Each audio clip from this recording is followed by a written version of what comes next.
इस तरह के एनिमेटेड आइकन लगे हुए हैं एंड ये जो है पूरी तरह से क्लिकेबल है। फॉर एग्जांपल अगर मैं ग्लास की उस वाले कलेक्शन पे मैं भेज देगा एंड यहाँ पे भी कुछ जो एनिमेटेड आइकन है अपने स्टोर पे कहीं पे भी लगा सकते हैं। Hello guys, welcome to my channel and आज की वीडियो में हम बात करेंगे कैसे आप अपने शॉपिफाई स्टोर पे एनिमेटेड कलेक्शन आइकन्स को ऐड कर सकते हो। फॉर एग्जाम्पल मैं आपको सबसे पहले एक स्टोर दिखाता हूँ।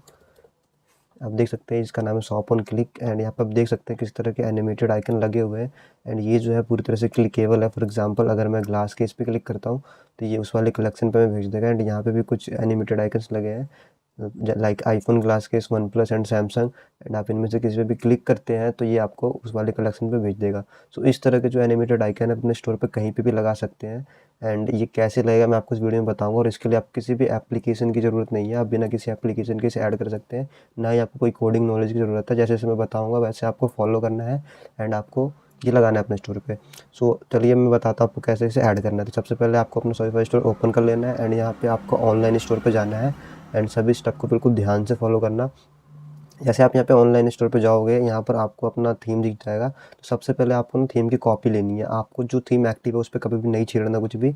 सिंपल यहाँ थ्री डॉट पे क्लिक करना है एंड यहाँ पे डुप्लीकेट कर देना है थीम को। तो यहाँ पर देखिए कॉपी हो रहा है एंड इसको जो मैं कॉपी होने देता हूँ एंड यहाँ से मैं राइट क्लिक करके इसके एडिट कोड पे जाऊँगा। सबसे पहले मैं आपको दिखा देता हूँ कैसे वर्क करने वाला है। जैसे मैं कस्टमाइज़ पे जाता हूँ, ठीक है। तो कस्टमाइजेशन आप लोग जानते होंगे। जैसे मैं कस्टमाइज़ पे जाता हूँ तो यहाँ पर आप देख सकते हैं बाय डिफ़ॉल्ट मेरा जो है ये कस्टमाइजेशन का पेज है, ये बिल्कुल न्यू स्टोर है, इस पर कुछ नहीं है। तो यहाँ पर मैं अगर ऐड सेक्शन पे क्लिक करता हूँ तो यहाँ पर देख सकते हैं कि मेरे पास कितने सेक्शन है, 16 सेक्शन है, ठीक है। यहाँ पे आप देख सकते हैं यहाँ पे मेरे पास 16 सेक्शन है। अब मैं क्या करूँगा, इसको एडिट करूँगा। तो मैं यहाँ सिंपल थ्री डॉट पे क्लिक करूँगा और एडिट कोड पे जाऊँगा, ठीक है। यहाँ पर मेरा जो कोड एडिटर है शॉपिफाई का वो ओपन हो जाएगा।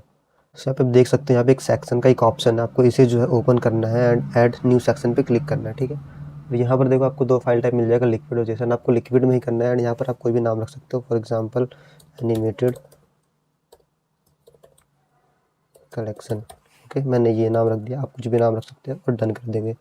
जैसे आप डन करोगे यहाँ पे ये फाइल क्रिएट हो जाएगी एंड यहाँ पे कुछ बाय डिफ़ॉल्ट कोड मिल जाएगा शॉपिफाई का। तो यहाँ पे आपको इनका यूज़ नहीं करना, सिंपल कंट्रोल ए से ऑल सेलेक्ट करके आप डिलीट कर दो। जैसे ये बन जाएगा आपको जाना है एक वेबसाइट पे जिसका यूआरएल मैं दे दूँगा एंड आपको यहाँ पे क्या करना है, इसको कॉपी करना है इस कोड को। तो ये कोड आप देख सकते हैं, इस पूरे कोड को आपको यहाँ पे सेलेक्ट करना है, एंड तक इसे सेलेक्ट करना, कुछ मिस ना हो देख लेना एंड इसको आपको कॉपी करना है। कॉपी करने के बाद आपको आना है अपने कोड पे एंड इसको यहाँ पे पेस्ट कर देना है। जैसे आप पेस्ट करोगे, पेस्ट करने के बाद आपको इसको सेव करना है।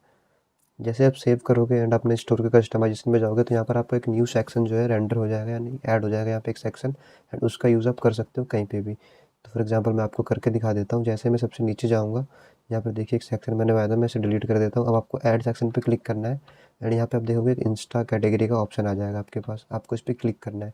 जैसे आप इस पर क्लिक करोगे, इसको तो सबसे पहले आपको जहाँ भी लगाना है, जिस भी सेक्शन पे लगाना है आपको वहाँ पे इसको ड्रैग एंड ड्रॉप करना है यहाँ से। फॉर एग्जांपल इसे मैं सबसे टॉप पे लगाना चाहता हूँ, सबसे टॉप पे ले जाऊँगा एंड यहाँ पे ऐड कलेक्शन का ऑप्शन आएगा। सिंपल आपको यहाँ क्लिक करना है एंड यहाँ पे एक कलेक्शन सेलेक्ट करना है। आप देख सकते हो ये आइकन जो यहाँ पे आ चुका है। आपको इस कलेक्शन पे क्लिक करना है, बेसिकली कलेक्शन को सेलेक्ट करना है।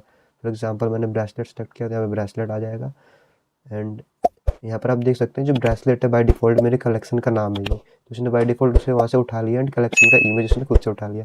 बट अगर हम चाहते हैं कलेक्शन का नाम कुछ और दिखे यहाँ पे बट कलेक्शन वही रहे, तो यहाँ पर आप उसका न्यू नाम लिख सकते हैं। फॉर एग्जांपल मैं यहाँ पे लिख सकता हूँ न्यू नेम।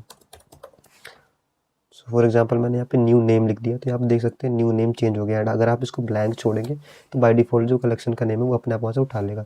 तो ऐसे करके आप कई सारे कलेक्शन जो है यहाँ पे ऐड कर सकते हैं।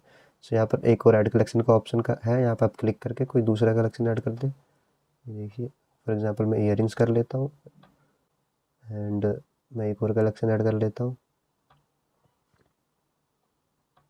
रिंग्स का, ठीक है। एंड मैं यहाँ से सेव कर दूँगा एंड सेव करने के बाद मैं अपने स्टोर को प्रीव्यू करता हूँ किस तरह का दिखता है। तो यहाँ पर आप देख सकते हैं ये जो है तीनों जो कलेक्शन है वो अपडेट हो चुके हैं एंड जो दोस्तों ये जो एनिमेटेड आइकन है अभी बहुत ही चल रहे हैं एंड बहुत ही अच्छे लगते हैं स्टोर पे, तो आप भी इसे एक बार यूज़ करके ज़रूर देखना। सो इसका जो लिंक है डिस्क्रिप्शन में मिल जाएगा इसके कोड का, वहाँ से कॉपी करके आप वीडियो के स्टेप को फॉलो करना एंड किसी भी चीज़ में आपको डाउट हो तो कमेंट जरूर करना, मैं फिर से बताऊँगा एंड मिलते हैं फिर नेक्स्ट वीडियो में। जब तक के लिए बाय।